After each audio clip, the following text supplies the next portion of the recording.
এই জন্য হাদিসটা আপনাদের কাছে বলে যায়, আম্মা জান আয়েশা সিদ্দিকা রাদিয়াল্লাহু তাআলা আনহা এইবার আপনারা ডেকে বললেন, ইয়া রাসূলুল্লাহ, কি ইয়া হাবিবাল্লাহ নবীজি গো, আপনি আমার কোলের উপরে মাথা দিয়ে ঘুমাবেন। আমি আয়েশা আমার তো সৌভাগ্য ভাইরা, ওরে আমার আম্মি জানেরা কি স্বামী স্ত্রী মোহাব্বত বলে। আম্মা জান আয়েশা সিদ্দিকা রাদিয়াল্লাহু তাআলা আনহার কোলে আমার নবী মাথা দিয়ে শুয়ে আছে। আল্লাহ নবী একটু তন্দ্রা ভাব এসে গেল। আম্মা জান আপনি করে কি করলেন? আম্মা জান আয়েশা সিদ্দিকা রাদিয়াল্লাহু তাআলা আনহা আমার নবীর মাথায় হাত বুলিয়ে দিচ্ছেন, আমার নবীর চেহারার উপরে হাত বুলিয়ে দিচ্ছেন, আমার নবীর মাথাটা মেসেজ করে দিচ্ছেন, আমার নবীর দাড়ি মোবারকে হাত দিচ্ছেন। দিতে দিতে দিতে এইবারে দেখতে পেয়েছে বা আমার দয়ার নবী মায়ার নবীর 19টা দাড়ি পেকে গেছে। আম্মা জান আয়েশা সিদ্দিকা রাদিয়াল্লাহু তাআলা আনহা চোখের পানি ফেলতে লেগেছে। এত কাঁদতে লেগেছে কেন? আম্মা জান মনে মনে চিন্তা করছে, আল্লাহ আমার নবীর দাড়ি মোবারক 19টা পেকে গেছে, আমার নবী তো মৃত্যুর চিঠি এসে গেছে। হে আল্লাহ, আমার বিশ্বজানের নবী যদি দুনিয়া থেকে চলে যায়, আমি আয়েশা স্বামী কারে বলে ডাকবো? আমি আয়েশা আমার কষ্টের কথাগুলো আমি কার কাছে জানাবো? আমার আজকে আদর, আজকে সোহাগ আমাকে কে দেবে? আমি আয়েশা আমার আজকে এত আদর করে আয়েশা বলে কে ডাকবে? বাবারা, আল্লাহ নবী বিশ্বজানের নবী ছোট বিবি আম্মা জান আয়েশা সিদ্দিকা রাদিয়াল্লাহু তাআলা আনহা এইবার চিন্তায় পড়ে গেছে, আল্লাহ আমি বিপদে আপদে মুসিবতে কার কাছে দাঁড়াবো? আমার নবী যদি চলে যান, আমি আয়েশা আমার উপায় কি? হে আল্লাহ, আসহাবায়ে কেরামেরা আমার নবীর খোঁজে যখন আসবে, আমি আয়েশা তাদের ফারিস্তা আমি যা যা করেছি লিখে দিয়েছি। আল্লাহর ফারিস্তা বলছে, তুই তো ভালোগুলো লিখেছিস, এইবার খারাপগুলো লেখ। খারাপগুলো লিখতে তার মনটা খারাপ লাগবে, ও আপনার খারাপগুলো লিখবে না। বাবা না, আল্লাহর আযাবের ফেরেশতা দেরি না করে আল্লাহর গজবের গোদা দিয়ে ওর দিকে যেই মারতে যাবে, বলবে একটুখানি দাঁড়া, ও আল্লাহর ফারিস্তা আপনি আবার মারবেন না, আপনি আবার মারবেন না। কেন কেন? আবার আজকে বাঁচানোর মতো কেউ নেই, আপনি আবার মারবেন না। ও আল্লাহর ফেরেশতা, আমি বলে দিলাম আমি জীবনের খারাপগুলো সেগুলো লিখে দিচ্ছি। লিখে দেবে, দিয়ে আল্লাহর ফারিস্তা কি করবো? ওর গলায় তাবিজের মতো লটকে দেবে। থাক থাক,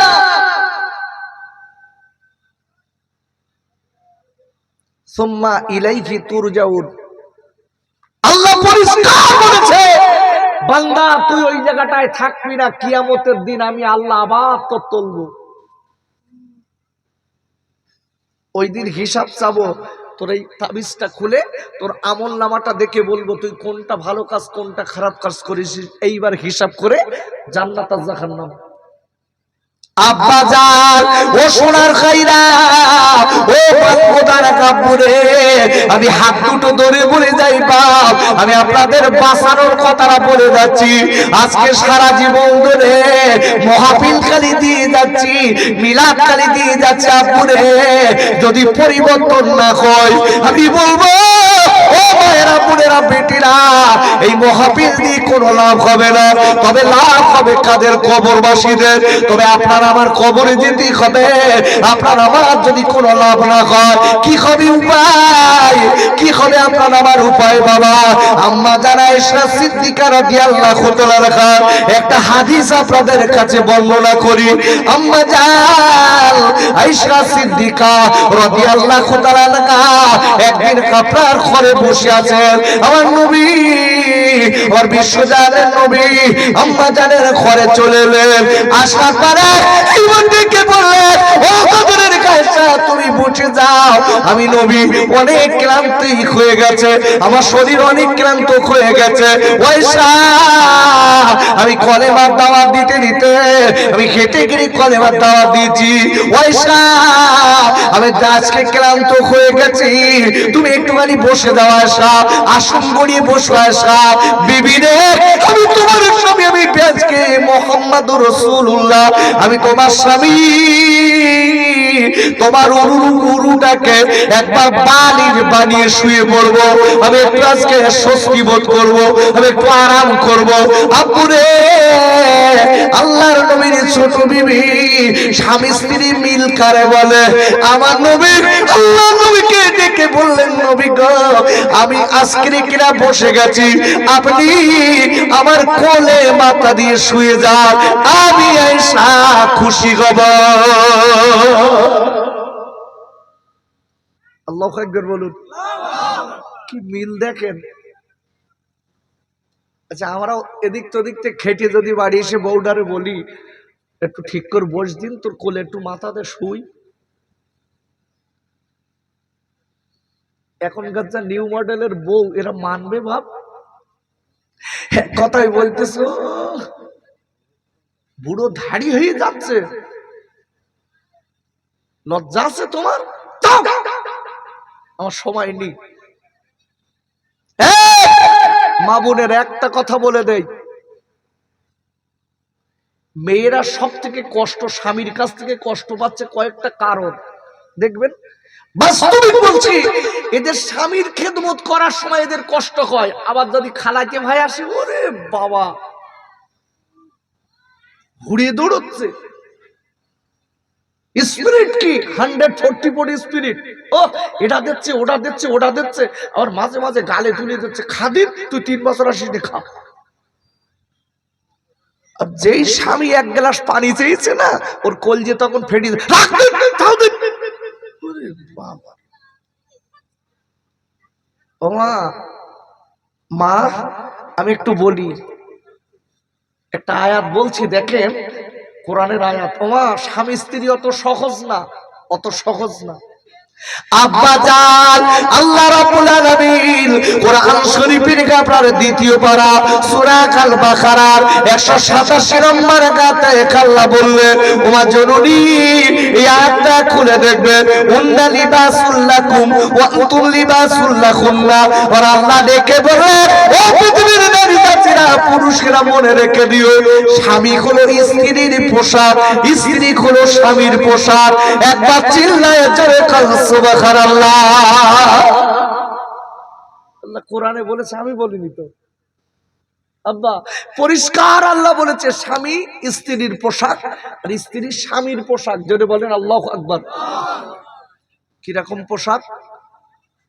আচ্ছা পোশাকে নোংরা লাগলি কষ্ট হয় না হয় না? আরে কথা হ্যাঁ না বলবেন তো? জিজ্ঞাসা করা সুন্নাত, উত্তর দেওয়া সাহাবায়ে কেরামদের সুন্নাত, এতেও নেকি, আমি ফাউ কথা বলছি না। একটু জোরে বলুন, এই কাপড়ে যদি একটু নোংরা লাগে মনে কষ্ট হয় না হয় না? হয় না? এই স্বামী স্ত্রী পোশাকটা কেমন জানেন? তাফসীরের কিতাবে এসেছে স্বামী যদি অসুস্থ হয় কোনো কষ্টে পড়ে, স্বামী তার সাধ্য পরিমাণ চেষ্টা করে স্বামীকে সুস্থ করবে এবং সেবা শুশ্রূষা করবে। জোরে বলুন সুবহানাল্লাহ। তদরূপ পাল্টাটা বলছি, স্ত্রী যদি অসুস্থ হয় স্বামী তার সাধ্য পরিমাণ আজকের কিনা সামর্থ্য অনুযায়ী স্ত্রীকে খেদমত করবে। জোরে বলুন সুবহানাল্লাহ। আচ্ছা অনেক সময় দেখা যায় আমরা অসুস্থ হলে স্ত্রী আমাদের হাত পা টিপে দেয় না, দেয় না বাপ? আরে জোরে বলেন দেয় না দেয় না? আচ্ছা স্ত্রী অসুস্থ হলে আমরা দেই?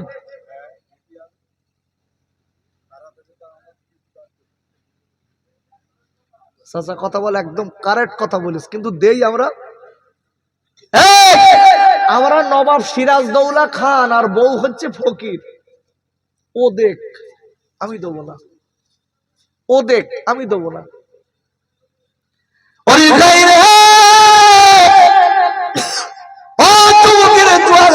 তাই বলে দিচ্ছি, যে ঘরে স্বামী আর স্ত্রী দুজনের মায়া মোহাব্বত বেশি থাকে, আমার নবী আল্লাহ নবী বলে দিয়েছেন ওই বাড়িতে আল্লাহ ভালো সন্তান দেয়, আল্লাহ রুজি বাড়িয়ে দেয়।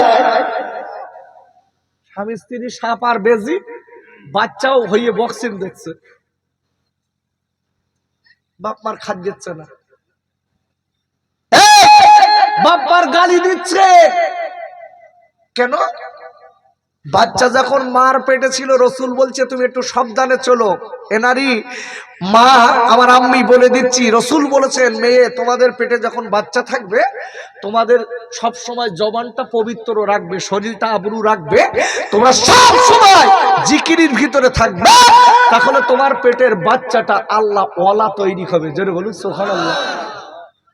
আমরা তো সেসব নেই, আমার গা মামুনিকা পেটে বাচ্চা থাকলি তখন গালাগালির বেগ বাড়ে বাপ, উফ অনবরত চালাচ্ছে। তো পাশের বাড়ি দুটো লোক বলে এই তুই মরবি কি বাঁচবি তোর ঠিক নেই, তোর পেটে বাচ্চা, অনেক সময় ডেলিভারিতে লোক মারা যায়, তো একটু শান্ত হ। বলতে কি কর হব, কি কর হব, ও মুখ চুপ করে থাকা যাবে না, ওইভাবে সবসময় চালাতে হবে। দেখবে দুটো বউ আমার স্বামীরই গাল দেয়, কঠিন কঠিন গাল, ওরে আল্লাহ সে গাল আমি মুখে আনতে পারবো না। আমি বলি বলি তো খোকাবার দোষ, দেখবেন দোষ। দুটো মেয়ে আছে স্বামীরই গাল দিচ্ছে, এই তোর বুকি টিকড়ি খুঁড়িয়ে ভাত খাবো, হ্যাঁ তারপর সুলো সুলো পাতবে, একে সুলো পেতে খাবে, রে দিয়ে খাবে। দুটা বউ আবার দেখবেন কি সুন্দর, স্বামীর বলতে এত লোক মরছিস, ইয়ে মরছিস না কেন, ও ঢেকি মরুক দিন। ও মা, মা তোমার স্বামী বেঁচে রয়েছে, তোমার নসিবটা ভালো মা, যার নেই ওই বোঝে, ওই বোঝে। স্বামী হাঁটতে পারে না, পঙ্গু, বাড়ি যদি শুয়ে থাকে তাও ওই মেয়েটার নামে কোনো বেটা ছেলে কথা বলতে গেলে গুতু আছে বলো। স্বামী নেই, রাস্তাতে যাবে ব্যাঙে একটা চাটি মারবে, যে যা ইচ্ছা তাই বলবে, এই যে কি নিয়ামত জানে না। তবে বাপ মেয়েকে খালি একাদশ না, আমরাও দুটো রয়েছি, উরে বাবা বউ মারা জম, সকালে মেরতেস, দুপুরে মেরতেস, রাত্রির মেরিস হচ্ছে, আছে না? আছে গ্রামে, এই গ্রামের লোক একদম ভালো লোক, বউটো মারে না, এরা বানগোদার লোক, বউ বিরাট যত্ন করে, তাই না? আমি বলে যাই কথাটা মনে রেখে দেবে, কেন দুনিয়া কখন ছেড়ে দিতে হবে। এই কোরআন আল্লাহ আমার আল্লাহ রাব্বুল আলামিন কোরআন শরীফের 28 পারা সূরাতুল আপনার কিরা সূরাতুত তাহরিমের 6 নম্বর আয়াতে আল্লাহ বললেন, ইয়া আইয়ুহাল্লাযীনা আমানু কু আনফুসাকুম ওয়া আহলিকুম নার। ওর আল্লাহ ডেকে বললেন, ওই ইমানদার মুমিনেরা আজকে তুমি নিজে জাহান্নামের আগুন থেকে বাঁচাও এবং তোমার আহলে বর্গকে জাহান্নামের আগুন থেকে বাঁচাও। ওরে আবু রে, আপনি একা বাঁচলে হবে না, আবার বিবি বাল বাচ্চাকেও আপনার বাড়ি নসিহত করে তাকেও বাঁচানোর দায়িত্ব আপনার। আর একবার জোরে বলেন সুবহানাল্লাহ। আপনি একা বাঁচলে হবে না তো। আপনি 5 ওয়াক্ত নামাজ পড়েন, আপনার বউ পড়ে না, মনে রেখে দেবেন আপনার এই নামাজের কোনো দাম নেই।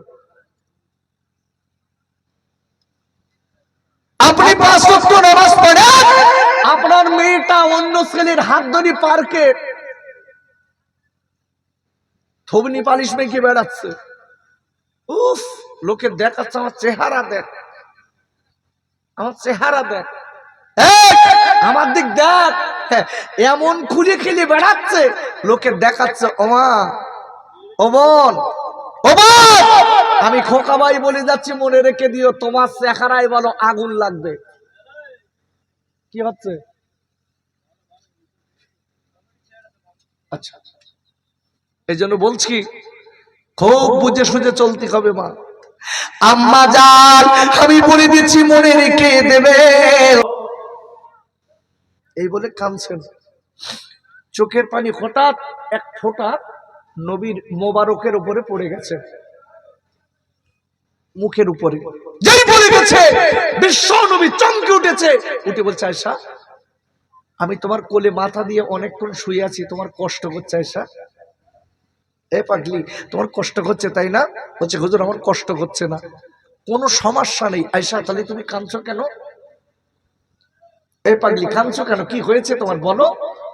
দেখে বলছে হুজুর আপনার 19টা দাড়ি পেকে গেছে, আপনি তো বেশি দিন মনে হয় দুনিয়ায় থাকবেন না। আমার নবী আল্লাহ নবী ডেকে বলেছিলেন আয়েশা ওগো আমার বিবি একটা বার বলো দেখি বিবি তুমি কি জানো, তুমি কি মৃত্যুর কথা যখন তুমি বলতে আয়েশা তবে বলো দেখি পৃথিবীতে মৃত্যু ব্যক্তির সব থেকে দুনিয়ায় কোথায় কষ্ট বেশি হয়? বাবারা আল্লাহ নবীর ছোট বিবি ডেকে বললেন নবী গো এ বিষয় আল্লাহ এবং নবী ভালো জানে। আর একবার জোরে বলুন সুবহানাল্লাহ।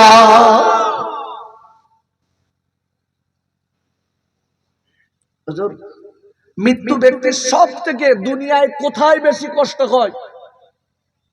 রাসূল বলছে আয়েশা আম্মা জান, আয়েশা সিদ্দিকা প্রশ্নটা নবীর কাছে করেছে। নবী বলছে আয়েশা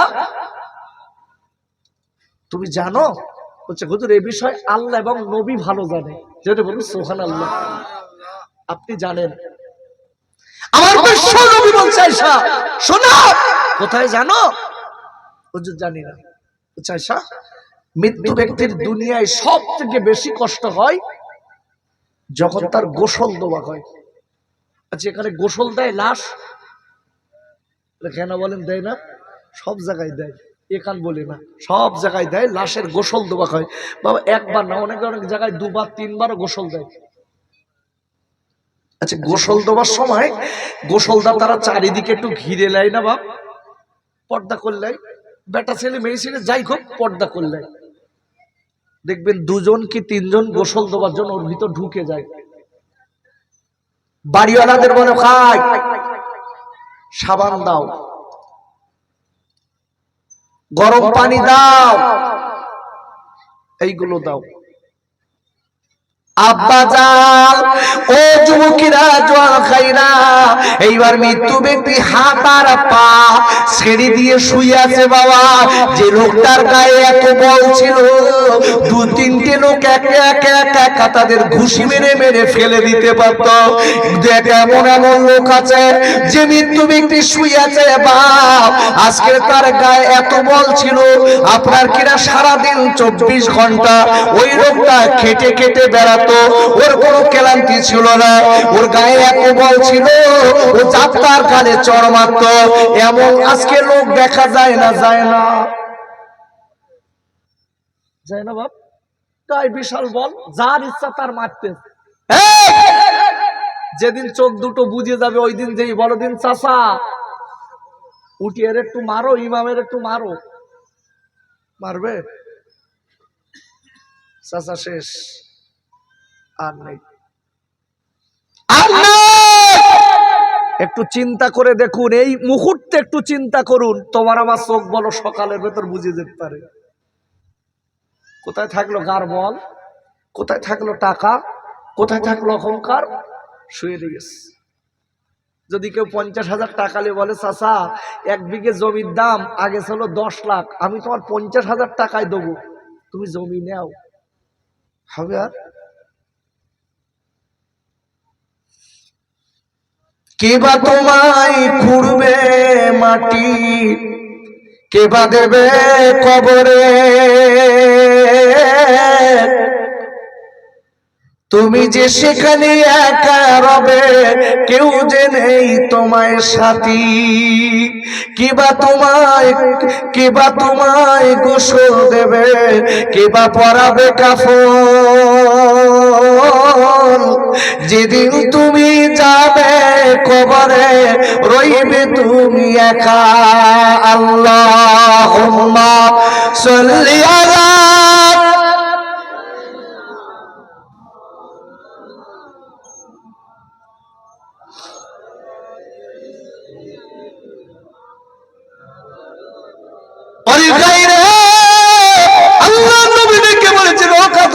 সারে একটি কোন শোনো বিবি, যখন তার গোসল দেওয়া হয়, গোসল দেওয়ার সময় বিবি রে, ওই সময় তার চারিদিকে কাছকে কাপড় দিয়ে ঢেকে ঢেকে গোসলদাতারা তার গায়ের জামাগুলো ছিঁড়ে দেয়। বেশি টানা খেসরা করে না, অনেক সময় গায়ের জামা টাইট হয়ে গেছে, টানা খেসরা করে খুলতে হয় বাবা। আল্লাহ নবী ডেকেলেন আয়েশা, আয়েশা প্রিয়তমের বিবি রে, যখন তার গায়ের জামাটা পোশাকটা গেঞ্জিটা খুলে দেওয়া হয়, ওই মৃত্যু ব্যক্তি চিল্লে চিল্লে এত চিল্লে ডেকে বলে, গোসলদাতা ভাইরা, আমি তোদের বারবার করে বলি, তোরা আমার আস্তে করে গায়ে হাত ডাল, তোরা আমার আস্তে করে জামা খুলে নে। কেন আজরাইল আমার বুকে বসেছে, আমার এত কষ্ট হয়েছে, আমার সারা গায়ে পাকা ফোড়ার মতো ব্যথা, আমার গায়ের জামা আস্তে করে খোল। জামা খোলা হয়ে গেল। ও যুবকেরা, জোয়ান খাইরা, দেরি না করে আম্মুরে এইবার আপনার গোসল দেবার জন্য ওরা গায়ে আপনার পানি ঢেলতে শুরু করে।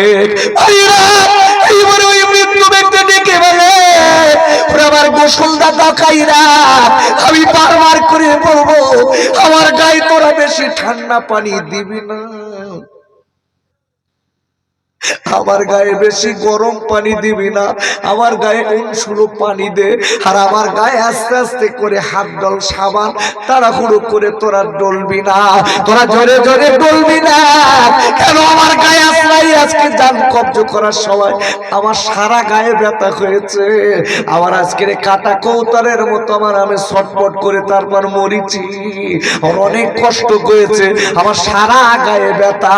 আমি তোদের বারবার করে বলবো, আমার গোসল দাতা খাইরা, আমি তোদের হাত দুটো ধরে বলি, একটু আস্তে করে গায়ে পানি ডাল, আস্তে করে গাটা ডল, নইলে আমি বড় কষ্ট পাই। আমার নবী, আল্লাহ নবী ডেকে বলছে, আয়েশা, মৃত্যু ব্যক্তির প্রথম এই জায়গাটাই বেশি কষ্ট হয়। আম্মা জান ডেকে বললেন, নবী গো, এছাড়া আরো কি মৃত্যু ব্যক্তির দুনিয়ায় বেশি কষ্ট কোথায় হয়, কোথাও কি হয় নবী? আল্লাহ নবী বলেন, আয়েশা, এছাড়া আর একটা জায়গায় কষ্ট হয়, সেইটা হলো যখন তার কাফন পরানো হয়। ভাইরা, ওরে যুবকেরা, জোয়ান গাইরা, ওরে আমার মায়েরা, পুরেরা, পেটিরা, দেখবেন যখন কাফন পরানো হয়, দেখবেন সাদা কাপড়, কাফন কিন্তু রঙিন হয় না, লাল সবুজ হয় না, কাফন হয় সাদা, কাফন হয় সাদা। এইবার সাদা কাফন পরানো হবে, বেটা ছেলে হলে 3 কাফন দেওয়া হবে, মেয়ে হলে 5 কাফন দেওয়া হবে। ওরা আমার আব্বু রে, এইবার কাফন দেওয়ার পরে যখন কাফন পরানোওয়ালারা যখন মুখটা আপনার ঢেকে দেবে, দিয়ে আপনার কিনা পেঁচিয়ে পেঁচিয়ে চকলেটের মতো পেঁচিয়ে ওই জায়গাটায় দড়ি দিয়ে বাঁধবে। ওরে আমার আব্বা রে, ওই সময় আপনার দেখা যায় আল্লাহ নবী ডেকে যায়, ওই মৃত্যু ব্যক্তি চিল্লে চিল্লে ডেকে বলে, খাইরা, ও কাফন পরানোয়ালারা, আমি তোদের হাতে ধরি, পায়ে ধরি, তোরা একটু আস্তে করে আমার মুখটা বাঁধ, আমার মুখটা তো তড়ি ঘড়ি বেঁধে দিস নে, তাড়াতাড়ি করে বেঁধে দিস নে। কেন আমি দুনিয়া ছেড়ে চলে যাব, আমার ঘর বাড়ি আমি জীবনের মতো আজকে কত খাটাখাটনি কষ্ট করে তৈরি করেছি, আমি জীবনের মতো একটা বার দেখে যাই, আমার বিবি বাল বাচ্চা জীবনের মতো একবার দেখি, আমি আর জীবনে আসবো না। ভাইরা, আমার যুবকেরা, তরুণ বন্ধুরা, আমার মায়েরা, বোনেরা, বেটিরা, আল্লাহ নবী বলে দিয়েছেন, কাফন যখন মুখ দেখা হয়, ওই কবরবাজকের মৃত্যু ব্যক্তি কবরে দেওয়ার আগে কাফন পরানোর সময় এত কাপড়ান কাবরায়, এত চিল্লায় আর বলে, খাইরা, তোরা আস্তে করে আমার মুখটা ঢেকে দে, তোরা তড়ি ঘড়ি করে দিস না, আমার মুখটা একবার খুলে রাখ। বাবারা, আল্লাহ নবী ডেকে বলেছিলেন, আয়েশা রে, এই জায়গাটায় মৃত্যু ব্যক্তির আগে থেকে আরো বেশি কষ্ট হয়। আব্বাজান, আল্লাহ নবী ডেকে বলছে আয়েশা এছাড়া আরো কোথায় কষ্ট হয় আয়েশা তুমি জানো ও নবী গো এছাড়া আরো বেশি কোথায় কষ্ট হয় নবী গো ডেকে বলছে আয়েশা যখন তার বাড়ি থেকে খাটিয়ায় তুলে বার করা হয় বাবারা ওই সময় লক্ষ্য করে দেখবেন আব্বা ছোট্ট ছোট্ট বাচ্চাগুলো খাটিয়ার পিছনে দাঁড়িয়ে বলে আব্বা আয় আমার আব্বা আপনি কোথায় যাচ্ছেন আব্বা কোথায় যাচ্ছেন আয় আমার মা আপনি কোথায় চলে যাচ্ছেন মা ওরে আমার আব্বা আমার জীবনে বাবা কারে বলে ডাকবো ছোট ছোট বাচ্চা আপনার আদরের বাচ্চাগুলো কাটা কৌতরের মতো ছটপট করবে ছোট বাচ্চারা বোঝে না বারবার করে বলে কাব্বারে আপনি কোথায় চলে যাচ্ছেন আব্বা যদি মা মারা যায় মা আপনি কোথায় চলে যাচ্ছেন মা ও মা গো আমরা কার মা বলে ডাকবো মা গো আমরা কার কাছে খাবার খেতে চাবো মা ও মা জননী আমাদেরকে আদর করে করে গালে তুলে কেটে দেবে মা আমাদেরকে নতুন জামা পরি ঈদে পাঠাবে মা ছোট ছোট বাচ্চাগুলো ওরে মায়েরা বোনেরা বেটিরা একটু করে চিন্তা করে দেখো তুমি আমি যেদিন মারা যাব মা তোমার আমার ছোট্ট বাচ্চাগুলো পিছনে পিছনে কাঁদবে এত কান্না কাঁদবে এত চোখের পানি ফেলবে বাপ স্বামী মরে গেলে স্ত্রী কাঁদবে বাচ্চারা কাঁদবে আজকে বিবি মারা গেলে স্বামী কাঁদবে বাচ্চাগুলো কাঁদবে বাপের বাড়ির সবাই কিন্তু চোখের পানি ফেলবে আল্লাহ নবী ডেকে বলেন আয়েশা আমার আদরের বিবি আয়েশা দেন আমি তোমার বলে দিলাম আয়েশা মনে রেখে দিও ওই মৃত্যু ব্যক্তির আগে দু জায়গা ছাড়া এই জায়গাটাই বেশি কষ্ট হয় মৃত্যু ব্যক্তি বলে খাইরা আমার আজকের কাজ কি খাটিয়া বহনকারী খাইরা আমি বারবার করে বলবো একটু আস্তে আস্তে করে চলো ভাই কেন আমার আওলাদের আমার কাঁদে আমার বাচ্চারা আমার কাঁদে আমার গ্রামবাসীরা কাঁদে আমার বড় কষ্ট হয় আমি তাদের ছেড়ে রেখে চলে যাওয়ার বড় কষ্ট হয় একটু আস্তে করে করে তোরা কদম পেল ওরে আমার আব্বা ওই মৃত্যু ব্যক্তি আল্লাহর নবী ডেকে বললেন ও আদরের গায়ে সারে ওই জায়গাটায় আরো বেশি কষ্ট হয় ডেকে বলে নবী এছাড়া আরো কষ্ট কোথায় হয় নবী গো আর নবী বলে আয়েশা যখন তারা জানাজা পড়িয়ে কিছু লোক বাড়ি চলে আসে আর কিছু লোক দেখবেন কবরের দ্বারে যায় ওরে আমার খাইরা ও পালকুদার খাইরা ওরে আমার মায়েরা বোনেরা বেটিরা আল্লাহ নবী বলেছেন আয়েশা এছাড়া বেশি আর একটা জায়গায় অনেক কষ্ট হয় যখন তার কবরে নামানো হয় আয়েশা তখন ওই কবরবাসী মনে মনে করে আমার দুজন নেমেছে তিনজন নেমেছে এরা আমার কবরের সঙ্গে সাথী থাকবে যখন ইমাম বলবে দেরি করবা না জলদি করে তোমরা উপরে উঠে এসো আয়েশা যখন তিনটে ব্যক্তি কবর থেকে উপরে উঠে যাবে আয়েশা ওরে আয়েশা রে শোনো আমি বিশ্ব নবী ডেকে বললাম ওই কবর বাজে চিল্লে চিল্লে বলবে ওরে আমার আদরের কাকিওর আমার আদরের গাইরা আজকে আমার মতো তোরা যেন ভুল করে বেড়াস কেন কেন আমি জানি আমার কবরে তিনজন থাকবে আমার সঙ্গী সাথীরা আজকে আমার কেউ নি সবাই উঠে চলে যাচ্ছে এই কবরে আমার একা থাকতে হচ্ছে একদিন তোদেরও কবরে আসতে হবে ভাইরা আল্লাহ নবী ডেকে বললেন ওই কবরবাসী চিল্লে চিল্লে কাঁদে ওর কান্না আগের থেকে বেশি কষ্ট হয় তাই বলি আব্বুরে আমার পাল কোদার খাইরা কখন কোন দিন কোন মুহূর্তে মরতে কবে বলার নেই বাবা নিজের কবরে নিজের জবাব দেওয়া লাগবে নিজের আমল কি আছে দোস্ত নিজের আজকে আমল নেকি কি আছে ভাই তাই বলবো আমার আব্বা কবরে গেছে আমার মা দুনিয়া থেকে চলে গেছে আর জীবনে কোনোদিন বাপ ফিরে আসবে না মা ফিরে আসবে না তাই তুমি আমি কাজকে চলে যাব বাবা। ওই কবরে যাওয়ার আগে সাদা কাপড়ের কাপড় পরার আগে আল্লাহর ব্যাংকে নিজে হাতে করে একটু কিছু রেখে যান বাবা। কেন আপনার ছেলে আপনার মেয়ে দেবে কিনা ভরসা নেই বাবা। কেন কবরে আপনার নেকি দরকার হবে। আমার আব্বুরে এই মুহাফিজ নবীর মুহাফিজ আল্লাহ নবী কিয়ামতের মুসিবতের দিন, যেদিন কেউ কারোর হবে না, ছেলে বাপের হবে না, বাপ ছেলের হবে না, ওই দিন আল্লাহ নবী আপনার আমার পাশে দাঁড়িয়ে দাঁড়িয়ে কাঁদবে।